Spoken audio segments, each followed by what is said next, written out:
Euzubillahimineşşeytanirracim. Bismillahirrahmanirrahim. Esselamu aleyküm ve rahmetullahi ve berekatuhu. Elhamdülillahi vahdehu ve salatu ve selamu ala Resulihi Muhammeden ve alihi ve ashabihi ecmaîn amma ba'd. Kadirlik Fitrat TV'nin körürmenleri, kırındaşlarımız.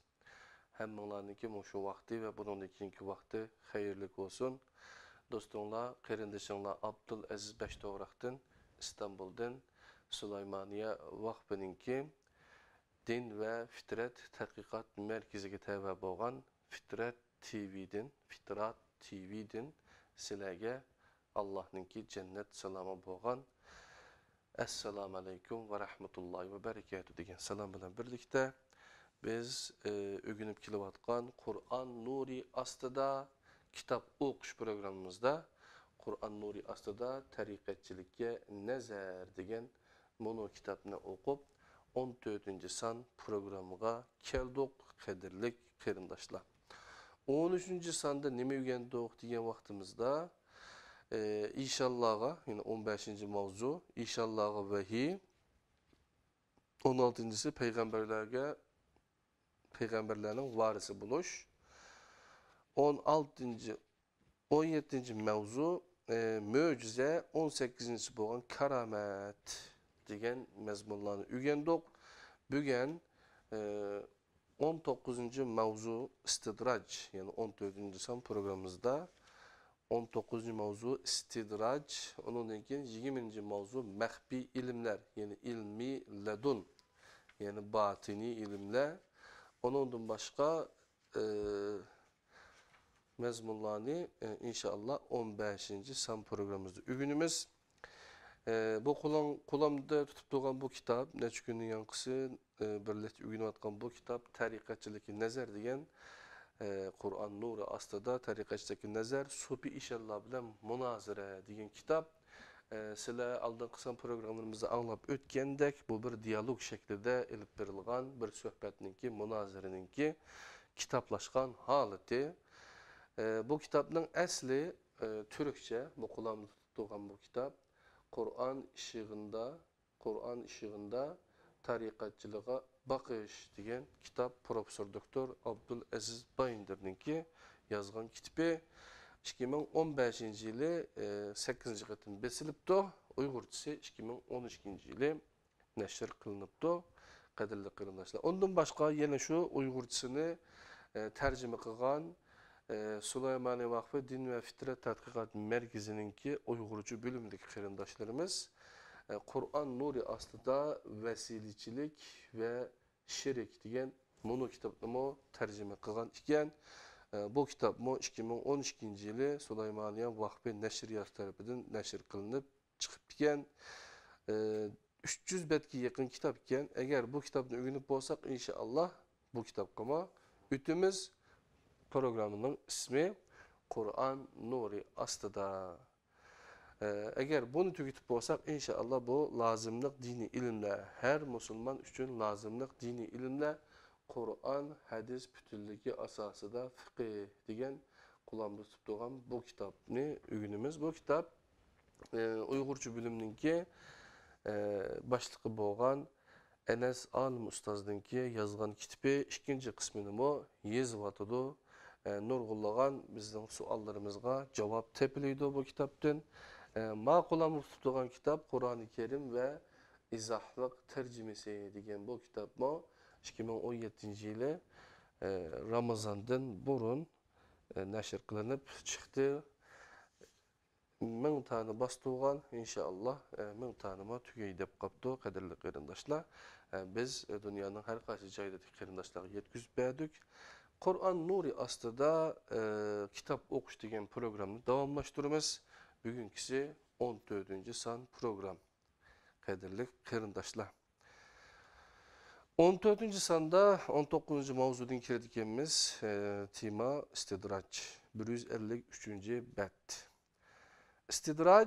İstidracның lügat mənisi pəllimi örletmek ya ki tüvelletmek degan buludu. İstilahda kişini arzu boyunca ma'lum pelligice kadem kötürüp o kütmegen bir palaketke yoluqturuş ma'nisi de işletilirdi. Lekin kishi bu yükselişinin özünün paydalık buluvatkanlığını düşünüdü. Allah Teala agahlandırmasından bendisini bu ahvalga düşürmeydi. O mundaq deydi. Tevbe suresi 9. surunun 115. ayeti mezmuni tercümesi. Allah bir kavimni hidayet kılgandan keyin ular saklanışqa tegishlik ishlarni bayon qilmay turib, ularni gumroh qilmaydi. Gumroh bo'lganlar agahlantirishlarga quloq yupirib olganlardir. Alloh taolo mundaq deydi. En'am suresining 6. surunun 44. oyatida mazmuni ular qachon o'zlariga qilingan agahlantirishlarni unutsa, biz ularning oldiga her narsaning eshiklarini ochdik. Ular o'zlariga berilgan narsalar bilan xushal bo'lib, erkinligini turganda ularni tuyuqsiz tutdiqda bütün umidlari so'g'ichlashdi. Halbuki bular qo'l ostidagi ne'matlarga qarab, to'g'ri yo'lda bo'lganliklarini o'ylashning o'rniga ro'shan oyatlar ustida fikr yurgizgan bo'lsa edi, bu ahvolga tushib qolmaydi. Sizlarmi atrofingizga joylashgan insonlarga qarab, menvatgan yo'limiz xato bo'lsa, buncha kishi bizga ergashmaydi deysizlar. Ergashuvchilarning ko'pligiga aldanib ketmaslik lozim. Maddi imkoniyatlarni sizlarga quloq solganlarning ko'p bo'lishini va xalqning hurmat bildirishini to'g'ri yo'lda bo'lganliklaringlarning dalili hisoblayapsizlar. Ahirda texmi haddinglardan eshib, ishoninglarning o'ziga qo'l berganlarni hem bu dunyoda hem oxiratda qutuldirganligini so'zlashga başlaysizlar. Mana bu sizlar jazolanadigan nuqtadir. Kallanglarni silkib etib, Alloh taolaning Muhammad alayhissalomga qilgan munu emrini obdan tushuninglar. Ey Muhammad, aytqinki, mening sizlarga ziyon yetkazishga va sizlarni kamolatga yetkazishga kuchim yetmaydi. Ey Muhammad, aytqinki, meni Allohning azobidan hech kim qutqizolmaydi. Men hergizmo Allohdan boshqa hech qanday boshpana topolmayman. Mening faqat Allah'ın emirlerini ve elçiliklerini yetkizishga kuchum yetidi. Cin suresi 72. surunun 21, 22, 23. ayetleri qadrli qarindoshlar. Muhammed Aleyhisselam'ın varisi buluş için insanlara uçuk ve roşan halda fakat Kur'an'la yetkizish lazım idi. Sizler evliya ve meşayih degan kişilerin sözleriga bo'ysunsizlar ve ularni yetkizyapsizlar. Bu qilg'ininglar yetmagandek Qur'onni uningga moslashtirib izohlaysizlar. Sizlarning ahvolinglarni tuvandagi oyat eng yaxshi o'ttirib qo'ydi. Kim Rahmanning zikridan yuz o'risa, uningga bir shayton musallat qilamiz. Şunun bilen bu şeytan onun hemrahi buludu. Şeytanlar ularını doğru yoldan tosudu. Ular özlerini doğru yolda dep oylaydı. 43. sure Zuhruf'un 36-37. ayetleri. Rahman'ın zikri Kur'an'dır. Sizlarning nurgun ayetlerden yüz öğrüysizler. Şundaqdımı özünlərini doğru yolunun yetekçileri hesaplaysizlar. Allah'ın elçisiga varis buluş meselesi muhim bo'lganlik uchun bu vaqtdan keyin qayta to'xtalamiz. Yani qadrli qarindoshlar, istidraj to'g'riliq buni tushuntirishni beribdi. Endi maxfiy ilmlar, yani ilmi ladun to'g'riliq öğünüp ötümüz. İlmi ledun Allah tarafından berilganligi da'vo qilingan xususiy bir ilim ma'nosida ishlatiladi. İlmi batin mo moshunga o'xshash ma'noda ishlatiladi. Ba'zi ishonlarga bu xil ilm berilganligi da'vo qilindi. Bu da'vo ularning muqaddaslashtirilishiga yo'l ochadi. İşan deptiki, ma'naviy yo'lni yaxshi biladigan va soliklarni, ya'ni tariqatga kirganlarni o yo'lga elib bora oladigan bir ishonni izlash shariatning amirlaridandir, debdi. Ustoz Bayındır, agar bu so'z bilan insonga haq yo'lni ko'rsatadigan va bu yo'lda onunga ulgu bo'ladigan bir o'qituvchiga ehtiyoj bo'lganligini aytmoqchi bo'lsangiz, so'zingiz to'g'ridir. Her insanın bir terbiyeçiye, bir ustuğa ve o'qituvchiga ihtiyacı var. İşan depti ki, inşallah iki bo'lgan ilim ilmi batındır. Bu her kişiye birilmegen. Ebu Hureyre raziyallahu anhu mundaq degan: "Men Resulullah aleyhisselam'dan 2 qap ilim aldım. Bulardan birini sizlarga naql qildim, yana birini naql qilgan bo'lsam, beşimni alattыңlar. Bizning ilmimiz mana aşı ilimdir," depti. Ustoz Bayındır, Ebu Hureyre raziyallahu anhu naql qilmagan ilimni sizlar kimdan aldыңlar? Manbasi, delilleri ve asası bo'lmagan bir narsa qandaqsiga ilim bo'lalısı.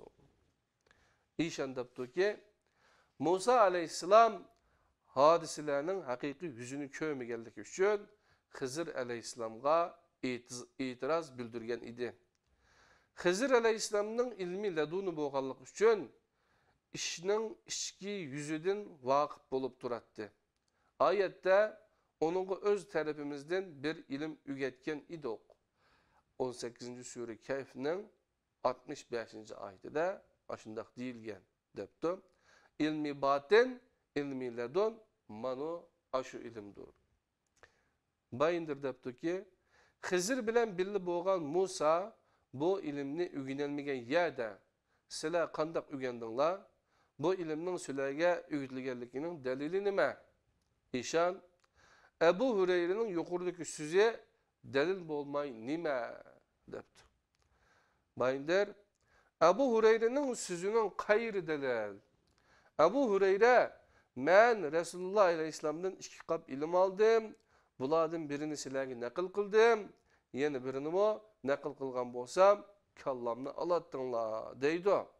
O naql qilmagan ilmni sizlar qandaq o'rgandinglar? Qaranglar, Sahih Buxarida Xizr aleyhisselamga münasebetlik uzun bir hadis var. Bu meseleni aydınlaştırış için o hadisni aynen naql qilamiz. Ubay ibn Ka'b Muhammed aleyhisselamning mundaq deganligini rivoyat qildi. Musa aleyhisselam Bani İsrail'ga söz qilish uchun o'rnidan turdi. Onundan insanların en bilimlisi kim deb so'raldi. O en bilimlisi men dedi. Allah Teala onu ayıpladı. Çünkü Allah bütün ilimni onunla vermegen idi. Onunla iki denizden birleşken yeri de bendelerimden biri var. O sendin bilimliktir deb vahiy qildi. Musa, Rabbim onun bilen qandaq uçuşa alayman dedi. Allah Teala sivetki bir belik koyup yanına elib al. Belikni nerede yoqatsan o şu yerdedir dedi. Musa yolga çıktı ve yaş hizmetçisi Yuşa İbni Nun bilen birlikte mangdı. Sivet işideki belikni mo yudip mangdı. Bir Quram taşının yanına kelgende beşini koyup uxlaştı. Belik sivetten çıkıp denize qarab yol aldı. Musa ve onun yaş hizmetçisi de bir hayranlık var idi. Ular o günü keçisimi mangdı. Ertegini Musa yaş hizmetçisiye naştırlıkımızda çıkargına bu seferimiz bizni xeli çarçıtıp koydu dedi. Belgilengen yerden ötküçülük Musa aleyhisselam hargınlık his kılmagan idi. Yaş hizmetçi, gördünüz mü? Kur'an taşının yanında oturgan çağımızda belikni unutup men dedi. Musa bizden izleydiğimiz en şu idi dedi de ikisi kelgen izlerini boylap keyniga qaytıştı. Ular şu mang'inicha Quram taşının yeni yetip kelgen idi. Bir dilla bir kishimga yo'rgangan bir kishini uchratdi. Musa salom qilgan edi. O salomni sening bu yeringda salom nima ish qilsin deb ilik oldi. O men Musa dedi. Xizr Bani İsrailning Musasimi deb so'radi. Musa shundoq dedi. Va ilova qilib uningga menga o'rgatilgan ilmlardan menga to'g'rini ko'rsatadigan bir ilm o'rgatishing uchun sana ergashsam bo'lamdi dedi. Xizr sen menga ergashsang qilgan ishlarimga sabr qilolmaysan. Men Allah menga o'rgatgan bir ilmni bilaman. Sen onu bilmaysan. Senmo Allah sana o'rgatgan bir ilmni bilsan, men onu bilmayman dedi. Musa, inşallah mening savrichanligimni ko'rsan. Sening hech bir ishingga qarshi chiqmayman dedi. Shuning bilan u ikkisi birlikda dengiz bo'yida mengishga boshladi. Ularning kiyimisi yo'q edi. Ularning yenidan bir kiyimi o'tdi. Onunga chiqib olish uchun egisi bilan so'zlashdi. Kiyimida Xizrni taniydiganlar chiqdi. Shuning bilan kiyimining egilari ikkisini kira olmasdan kiyimisiga elib oldi. O asnoda bir qushqash kelib, kiyimiga qo'ndi va bir ikki qatim dengizga cho'qidi. Xizr, "Ey Musa, mening ilmim va sening ilming Allohning ilmidan shu. Shu qushqashning tumshuqi bilan dengizdan olgan narsachilik bir narsa" dedi. "Ey Musa, mening ilmim va sening ilming Allohning ilmidan shu qushqashning tumshuqi bilan dengizdan olgan narsachilik bir narsa" dedi. Ondan Xizr kiyimining taxtalaridan birini sug'urib etdi.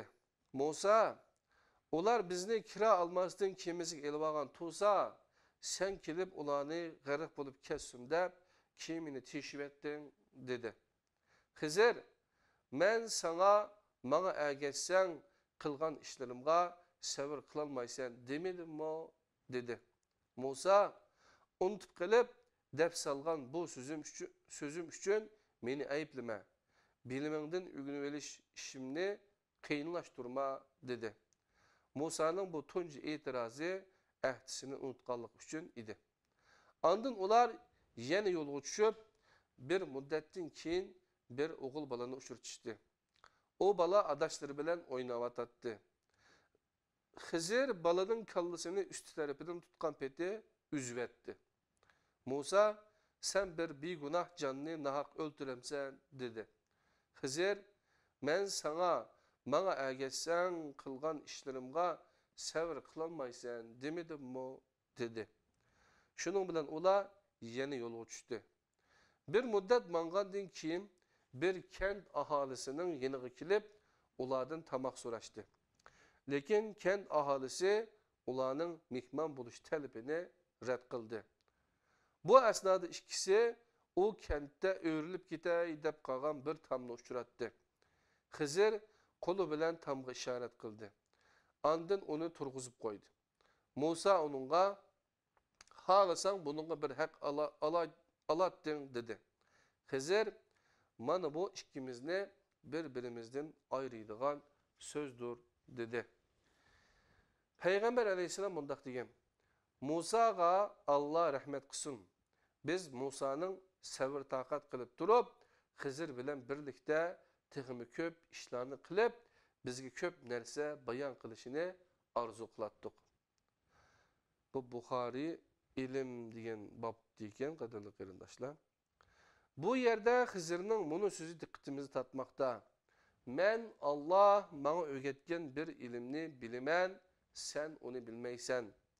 Senmo Allah sana o'rgatgan bir ilmni bilsan, men onu bilmayman."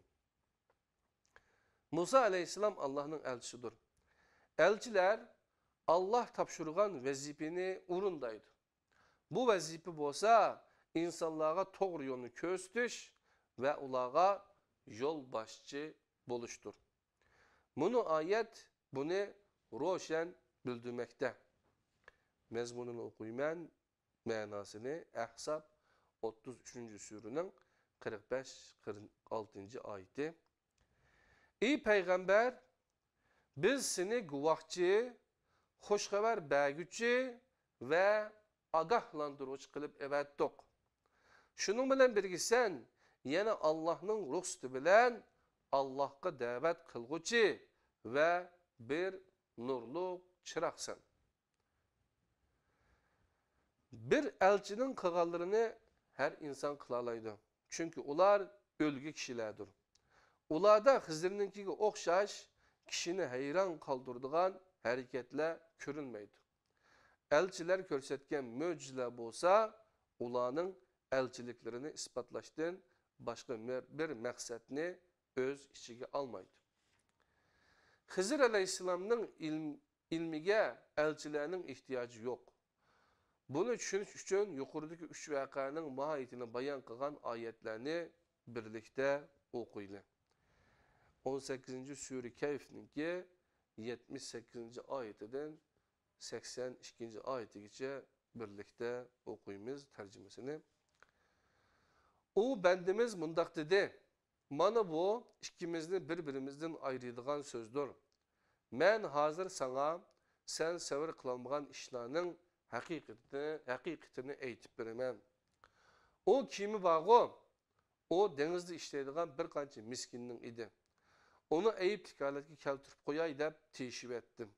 Çünkü ularning baradigan yeride barliq sağlam kiyimini bulup aladigan bir padişah bar idi.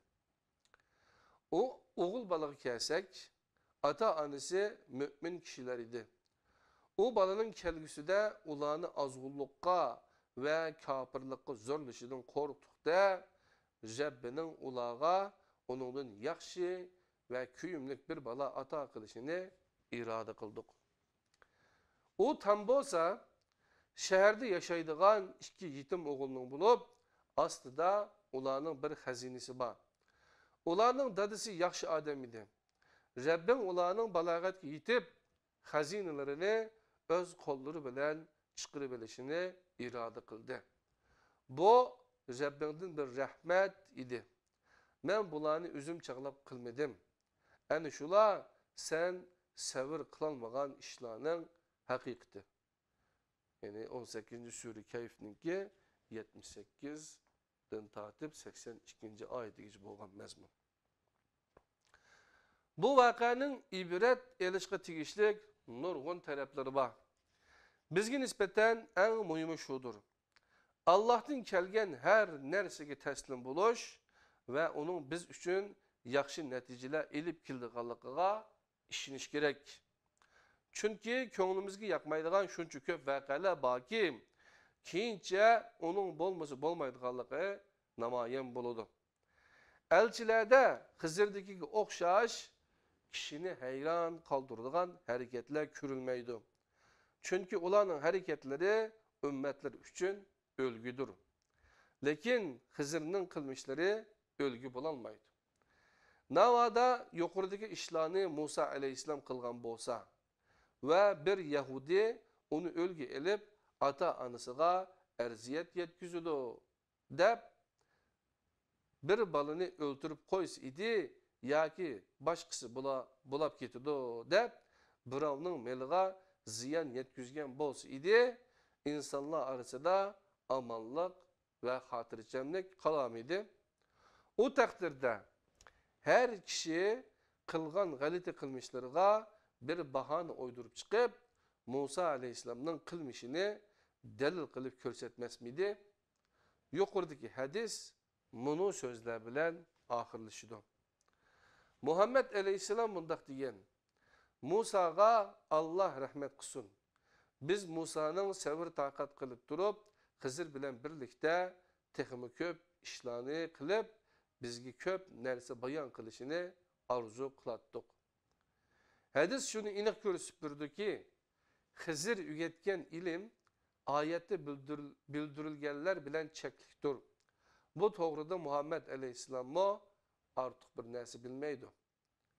Bu hakikatle aldıdı. Kim Hızır'a ügütülgen ilimnin üzgümü ügütülgenlikini deva kılalaydı. Kaderlik kardeşler.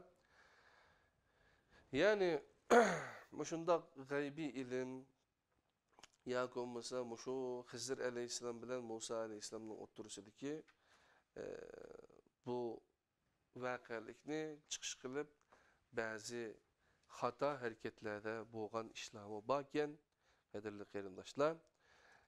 Şunlaşqa Qur'onni o'qigan chaqda qattiq diqqat qilib o'qimasak, yani Allohninki bu yerda digini va yana demoqchi bo'lganlarimi bizga qanday tarbiya bermoqchi ekanligini nəhayət yaxşı bilişimiz kerak, qadrli qarindoshlar. Yani peygamberler, elçiler şu Allah böldürgenini bilido, böldürmegenini bilmeydi qadrli qarindoshlar. Şunlaşqa bu el-xil batini ilimler yoki ilmi ledun degendek oydurma narsalar bilan maxfiy ilimlar, abjad hisoblari degendek narsalar bilan har xil o'yinlarni o'ynayotgan olimlar qo'shtirnoq ichida ko'p qadrli qarindoshlar. Shunlashqa biz payg'ambar sallallohu alayhi vasallamga Allohninki jikilab degan so'zlarga qarab boqadigan bo'lsak, nima debdi? Ey payg'ambar, biz seni guvohchi, xushxabar berguvchi va ogohlantiruvchi qilib evatdik. Shuning bilan birga sen yana Allohning ruxsati bilan Allohga da'vat qilguvchi va bir nurliq chiroqsan debdi qadrli qarindoshlar. Unda o'g'andan keyin biz payg'ambar alayhissalomning yetkizganlarini chin tutib mengishimiz, o to'g'riliq yaxshi o'rganishlarni qilishimiz kerak ekan, qadrli qarindoshlarim. Ana o'sha bugungi Qur'on nuri ostida kitap o'qish programı, yani bununkida bu programniki 14-sida biz yani shu tariqatchilikka nazar, Qur'on nuri ostida tariqatchilikka nazar degan bunu kitapdan bir qancha mazmunni birlikda o'rgandik.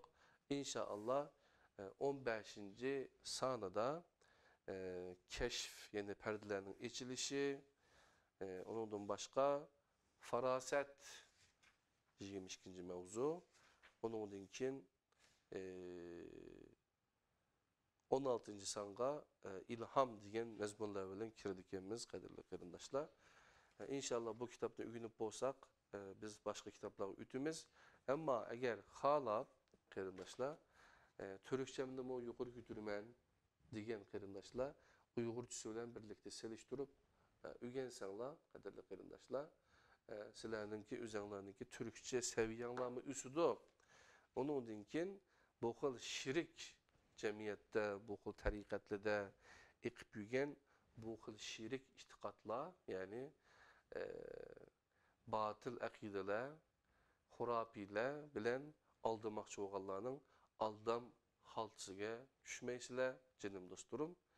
Ana bo'lsa Qur'on nuri ostida degan programmamizning 14-soni mishada tugadi. 15-sonda ko'rishguncha aman bo'linglar. Assalomu alaykum va rahmatullohi va barakatuh.